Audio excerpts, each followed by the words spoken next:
Detective Cordelia Cora Thorne had patrolled Michigan's Upper Peninsula for 18 years, and she knew when something was wrong. The October wind carried the metallic scent of snow across Highway M28, and the radio crackled with storm warnings. By nightfall, the first blizzard of the season would bury these remote stretches in 3 feet of white silence. Cora adjusted her grip on the steering wheel of her patrol cruiser, watching the skeletal remains of abandoned mining equipment blur past in the fading light. The Upper Peninsula was a graveyard of America's industrial past. Rusted conveyor belts, collapsed head frames, and ghost towns where families like hers had once prospered. Her father had worked the iron mines until they closed, taking half the region's soul with them. At 4:47 p.m., she spotted the rusted Ford F-150 weaving slightly in the southbound lane. The truck's left taillight was shattered, and ice crystals already glazed its windshield. Nothing unusual in that. Half the vehicles up here were held together with duct tape and prayers. But something about the driver's erratic corrections made her reach for her radio. "Dispatch, this is Unit 47, running a traffic stop on M28, mile marker 23. The Ford pulled over immediately, too immediately. Most drivers took time to notice the lights in their mirrors, especially with the wind howling and visibility dropping. This one had been watching for her. Cora approached the driver's side, cataloging details from years of experience. The truck sat heavy in the rear, and a dozen pine-scented air fresheners swayed from the rearview mirror like a bizarre chandelier. Through the driver's window, she could see a man in his mid-40s with hollow cheeks and eyes that wouldn't meet hers. "Evening," she said, her breath visible in the cold air. "License and registration, please." The man's hand shook as he fumbled through his wallet. "Ambrose Rutherford," he mumbled, finally producing the documents. His registration showed an address in Ishpeming, one of the dying mining towns 30 miles west. "Where are you headed tonight, Mr. Rutherford?" Cora asked, noting how his eyes kept darting to the rearview mirror, not at her, but toward the truck bed. "Home," he said, then corrected himself quickly. "I mean, visiting my sister in Marquette. Family dinner." Cora's instincts prickled. Marquette was north, but he'd been driving south. "Take a wrong turn?" Ambrose's jaw tightened. "Got confused in the snow." The snow had only just begun to fall. Mind stepping out of the vehicle? Cora's hand moved instinctively closer to her service weapon. Something was very wrong here. As Ambrose climbed out, Cora caught a smell that made her stomach clench. The sickly sweet combination of air freshener and something organic underneath. She'd encountered that odor before, during drug busts, but this was different, heavier, more desperate. She was circling to the truck's rear when she heard it. 3 deliberate thumps from inside the bed, followed by a pause, then 3 more. The sound was muffled by the truck's metal and whatever covered the source, but unmistakable in its rhythm. Someone was under that tarp, and they were trying to communicate. Cora's training kicked in. She spun toward Ambrose, drawing her weapon in one fluid motion. "Hands where I can see them, now!" But Ambrose was already moving, his hand diving into his jacket pocket. For a frozen moment, they stared at each other across the darkening highway. A seasoned detective and whatever monster had been hiding in plain sight on these lonely roads. The wind picked up, sending snowflakes spiraling between them like static. Somewhere in the distance, a wolf howled, and the sound seemed to break whatever spell had held them motionless.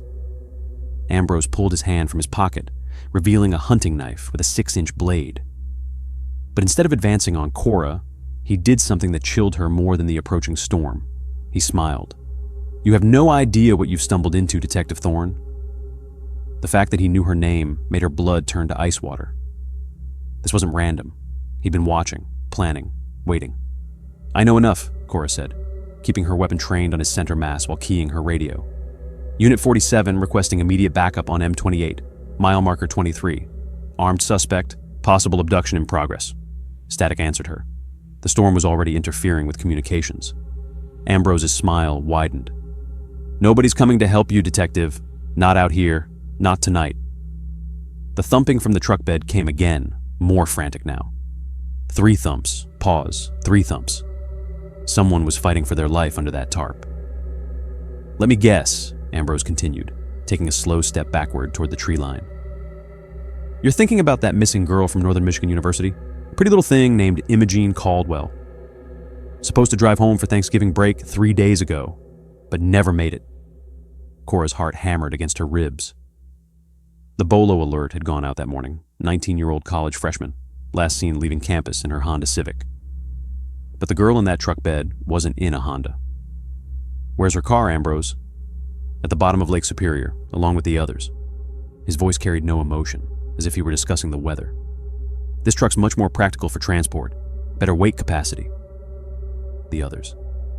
Dear God, how many had there been?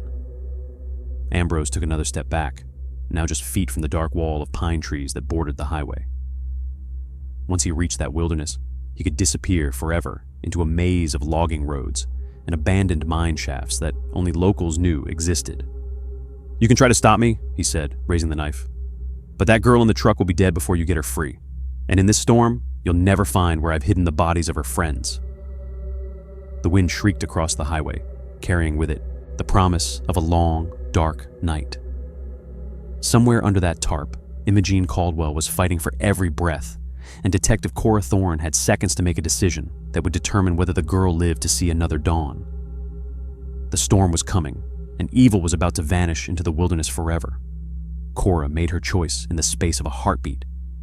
As Ambrose lunged toward the tree line, she fired a warning shot into the air and sprinted to the truck. The girl's life mattered more than catching a fleeing predator. She could track him later, but only if Imogene survived the next few minutes. The truck bed was secured with bungee cords and covered by a heavy canvas tarp. Underneath, Cora could hear muffled whimpering and the sound of someone struggling against restraints. She sliced through the cords with her tactical knife and threw back the tarp. What she found would haunt her for the rest of her career. Imogene Caldwell lay curled in the fetal position, her wrists zip-tied behind her back and duct tape covering her mouth. Her Northern Michigan University sweatshirt was torn and stained with blood, and her eyes, wide with terror and exhaustion, looked up at Cora with desperate hope. Fresh bruises covered her face, and dried blood matted her blonde hair where she'd been struck.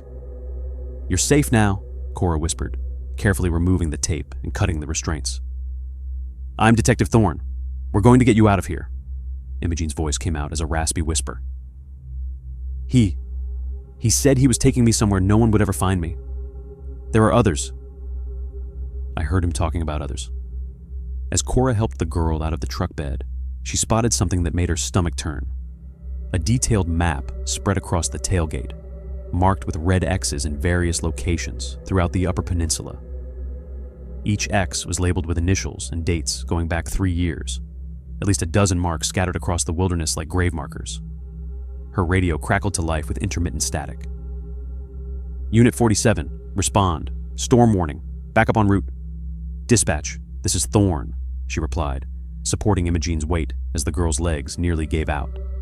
"I have the missing college student. Suspect fled on foot into the woods east of mile marker 23. We need search teams and immediate medical attention." While waiting for backup, Cora discovered the full scope of Ambrose's methodical evil. A manila folder contained newspaper clippings about missing women, detailed surveillance notes, and photographs taken from a distance. In the glove compartment, she found a handwritten journal describing what Ambrose called his winter projects. How he selected victims, how he transported them to remote locations, and how long he could keep them alive in abandoned mine shafts. Backup arrived 20 minutes later. Detective Beauregard Whitmore and 2 state troopers, their vehicles cutting through the swirling snow. Beau, a 56-year-old, veteran of the Upper Peninsula's harsh realities, immediately coordinated the search while paramedics treated Imogene. "He can't have gotten far in this storm," Beau told Cora as they watched the ambulance disappear into the swirling snow. "We've got roadblocks at every junction, and K9 units are tracking his scent." The search intensified through the night. Despite the blizzard, the tracking dogs picked up Ambrose's trail, leading to an abandoned logging camp 3 miles into the woods. He'd taken shelter in a decrepit cabin, apparently waiting for the storm to pass before making his escape. When the tactical team surrounded the cabin at dawn, they found Ambrose huddled inside, suffering from severe hypothermia and frostbite. He was barely conscious when they dragged him out, his hunting knife still clutched in his frozen fingers. The harsh Upper Peninsula winter had done what human justice couldn't. It had stopped him cold. At the hospital, as doctors treated his frostbite, Ambrose began talking. Whether from the trauma of nearly freezing to death or simple exhaustion, he confessed to everything. He led investigators to 7 different mine shafts where he'd hidden the bodies of his victims over 3 years of methodical killing. The trial became a media sensation throughout Michigan. Families of the missing girls finally had answers, and Imogene Caldwell bravely testified about her 47 hours of captivity. Her testimony was devastating. She described being transported in that truck bed, listening to Ambrose stop for gas and food, as if nothing were wrong, certain that each moment would be her last. Ambrose showed no remorse throughout the proceedings. When asked by the judge if he had anything to say before sentencing, he simply stated that he enjoyed the control and had planned to continue until he was caught. The judge sentenced him to life in prison without the possibility of parole on multiple counts of first-degree murder and kidnapping. At 57 years old, Ambrose Rutherford would spend the rest of his natural life behind bars at the maximum security prison in Jackson, Michigan.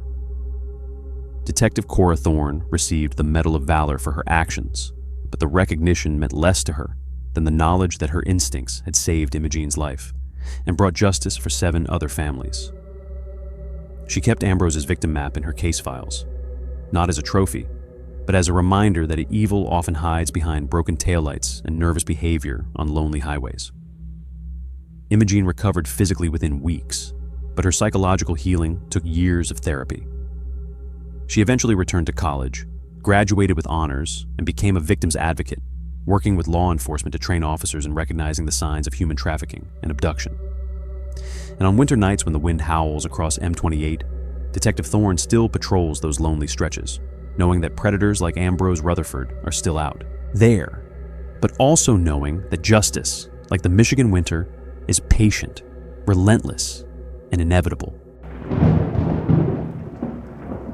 Detective Sergeant Beatrice Whitmore had seen enough darkness in her 12 years with the Arizona Department of Public Safety to understand that evil often wore familiar faces.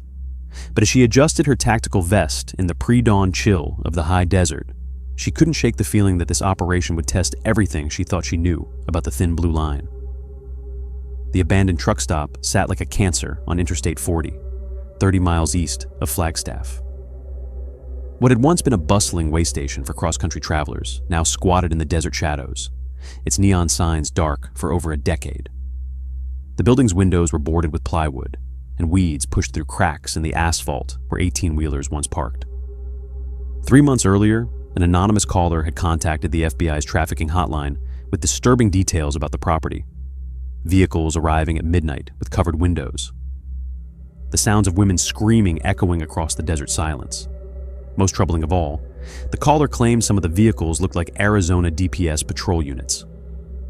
Captain Donovan Hartwell had assembled a multi-agency task force for the raid. Federal agents, state troopers, and county deputies formed a circle around the compound in the darkness before dawn. Thermal imaging confirmed 17 heat signatures inside the building, with movement patterns suggesting some occupants were confined. Bee checked her weapon one final time, thinking of her twin sons sleeping safely at home in Phoenix. At 16, Marcus and Dylan were already driving, often taking this very stretch of highway to basketball tournaments in Albuquerque. The thought of predators using fake badges to prey on travelers made her stomach clench with protective fury.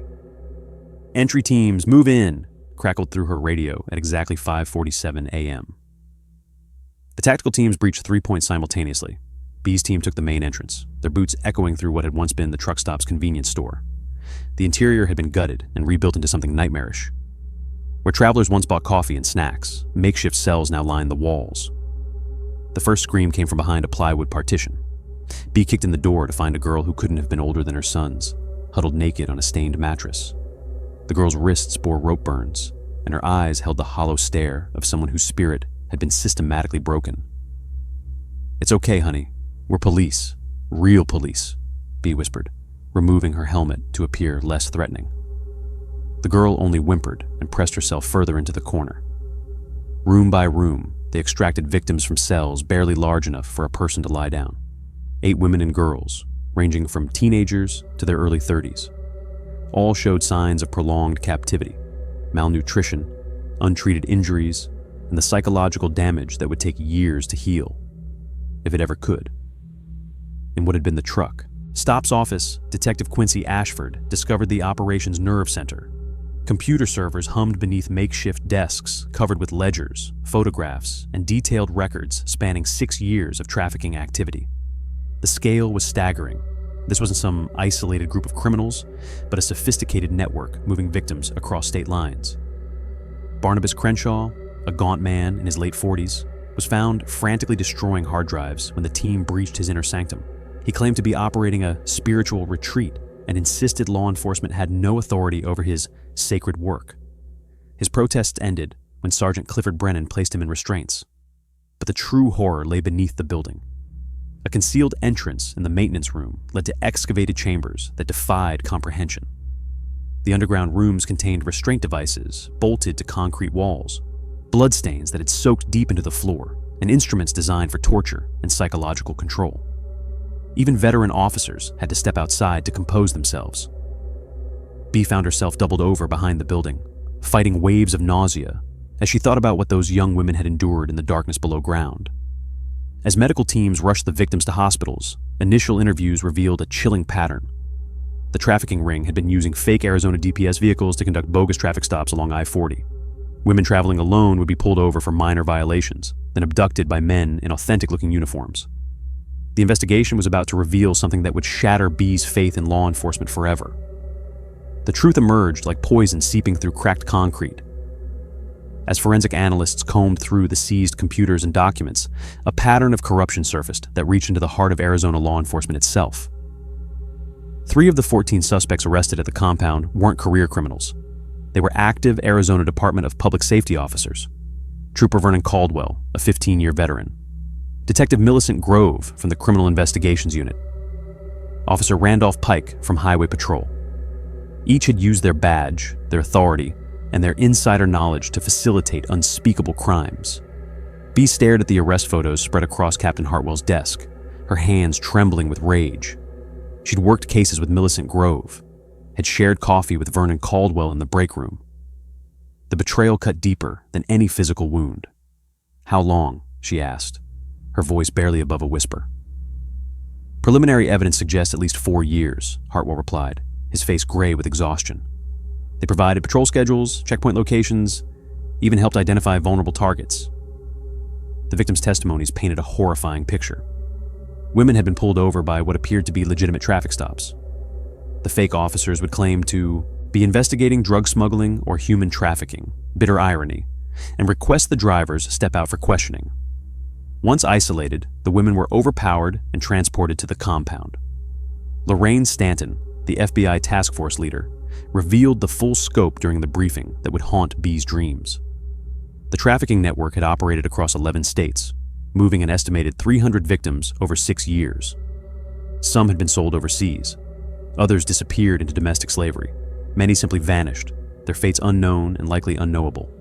The psychological evaluation reports on the rescued victims made for devastating reading. 2 of the youngest girls couldn't remember their real names or origins, having been held so long that their previous identities had been systematically erased. The teenage girl Bea had found in the first cell, identified as Rebecca Morse from Oklahoma, had been missing for 8 months. Her parents had never stopped searching. The trials consumed 8 months of Bea's life. She testified about the rescue operation, watched surveillance footage of corrupt officers facilitating abductions, and sat through victim impact statements that left the courtroom in stunned silence. Barnabas Crenshaw received life without parole, ranting about government persecution until the judge silenced him. The 3 corrupt officers received enhanced sentences for abuse of authority, justice that felt hollow given the magnitude of their betrayal. But the true horror wasn't the sentences or the media coverage that sparked nationwide police reforms. It was the knowledge that predators had worn badges, used the authority of law enforcement to hunt the innocent, and perverted everything the uniform was supposed to represent. Bea found herself unable to trust colleagues she'd known for years. Every routine traffic stop raised questions. Was this legitimate? Could she vouch for every officer in her unit? The paranoia became suffocating. She requested a transfer to the white-collar crime division, unable to continue working highway patrol where the ghosts of corruption lurked in every radio call. Her marriage to Principal Thomas Whitmore became her anchor. He helped her process the trauma, reminded her that most officers were good people doing difficult work. But even at home, Watching her teenage sons leave for school each morning, she couldn't escape the knowledge of how easily trust could be weaponized. The 8 rescued victims gradually disappeared into witness protection programs, their new identities necessary protection from trafficking networks that remained operational. B received occasional updates through federal channels. Some were responding well to treatment, others struggled with addiction and self-harm. All would carry the scars forever. 6 months after the trials ended, B received a letter forwarded through the FBI. Rebecca Morse, now 19 and living under a new name, had written to thank the officers who saved her life. She was attending community college, working toward becoming a social worker to help other survivors. "You gave me back my future," the letter concluded. "I know there are bad people wearing badges, but I also know there are heroes like you. Please don't let them destroy your faith in protecting people." B folded the letter carefully and placed it in her desk drawer, next to her badge. Evil had worn the uniform, but good still lived within it too. That knowledge, hard-won and blood-bought, would have to be enough to keep serving those who couldn't protect themselves. In the desert silence, justice felt fragile but real. Deputy Sheriff Quentin Bellwether had been patrolling the vast cattle country of Randall County for 18 years, and he thought he'd heard every tall tale the old-timers could spin. The story of the fog walker that appeared along Highway 395 through the Palo Duro Canyon Badlands was just another piece of local folklore, something to spook the rookies during coffee breaks at Mabel's Diner.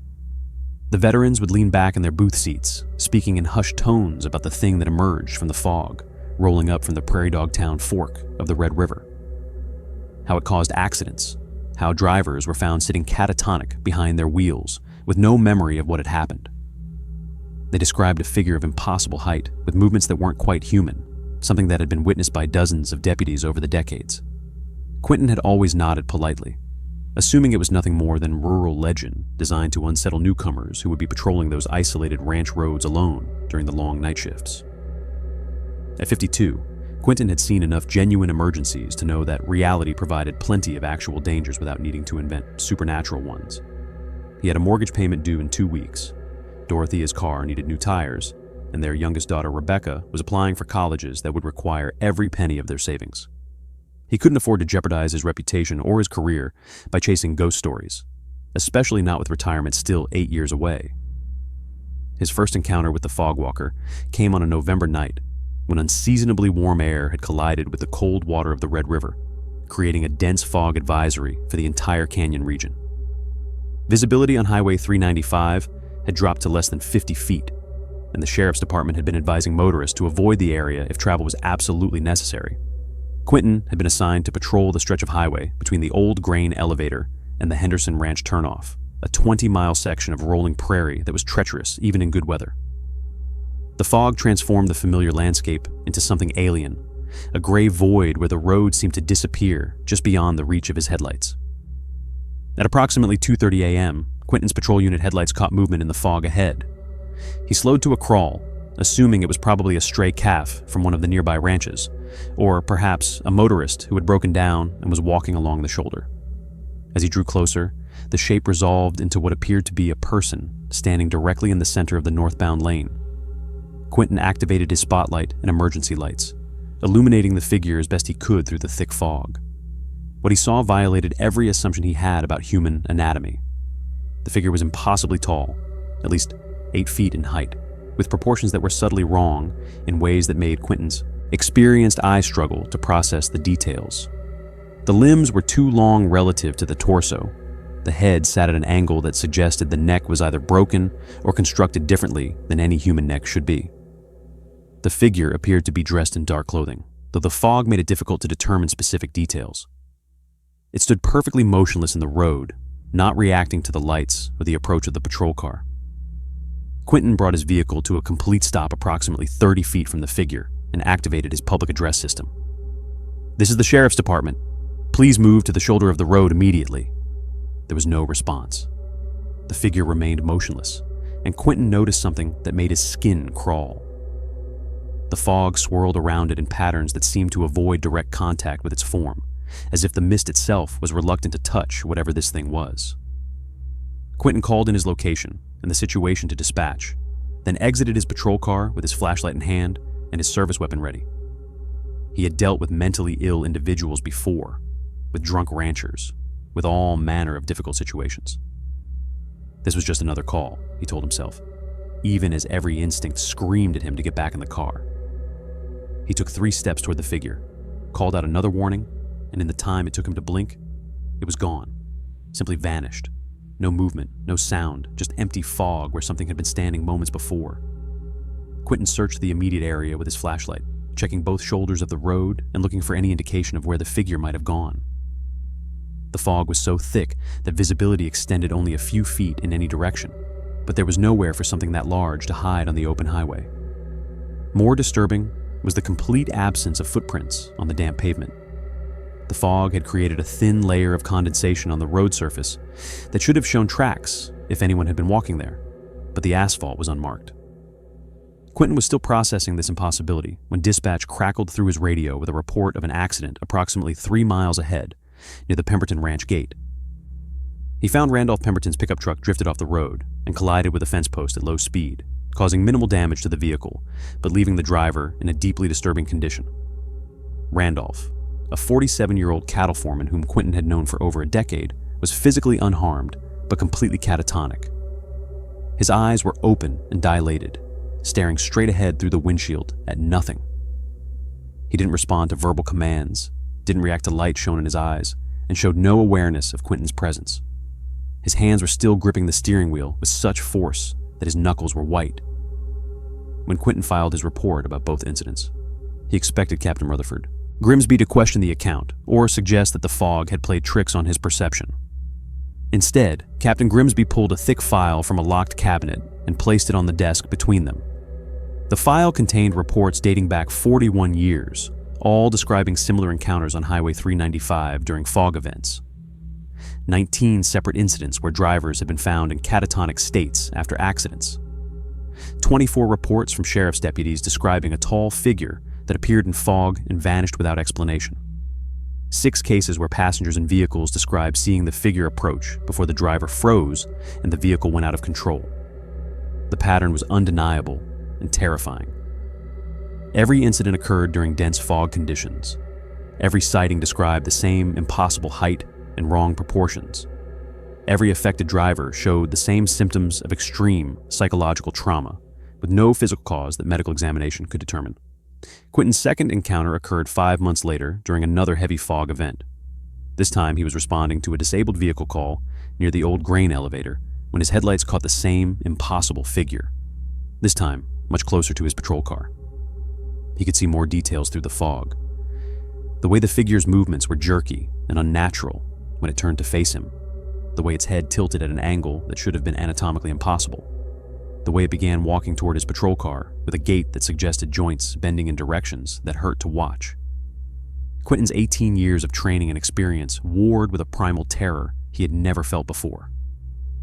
He knew he should exit the vehicle and investigate. He knew he should call in the sighting and wait for backup. But his body refused to obey his commands. His hands gripped the steering wheel exactly as he had found Randolph Pemberton gripping his steering wheel months earlier. He watched in paralyzed horror as the figure approached, growing larger as it moved through the fog, with movements that seemed to violate the basic laws of physics. When it reached the driver's side of the patrol car, it pressed what might have been a face against the window. Quentin could see teeth, far too many teeth, arranged in rows that extended back into a throat that seemed to contain darkness deeper than the fog outside. He could see eyes that reflected the interior lights of the patrol car with a greenish luminescence that no human eyes should produce. The moment stretched impossibly long, and then the figure pulled back from the window and vanished into the fog. When backup arrived 20 minutes later, they found Quentin sitting conscious but unable to speak coherently in his patrol car. He requested a transfer to the day shift the following morning. Captain Grimsby approved it without question, and Quentin has never worked another fog night since. The incidents continue at a rate of approximately 2 per year, always during fog conditions, always with the same impossible figure and the same traumatized witnesses.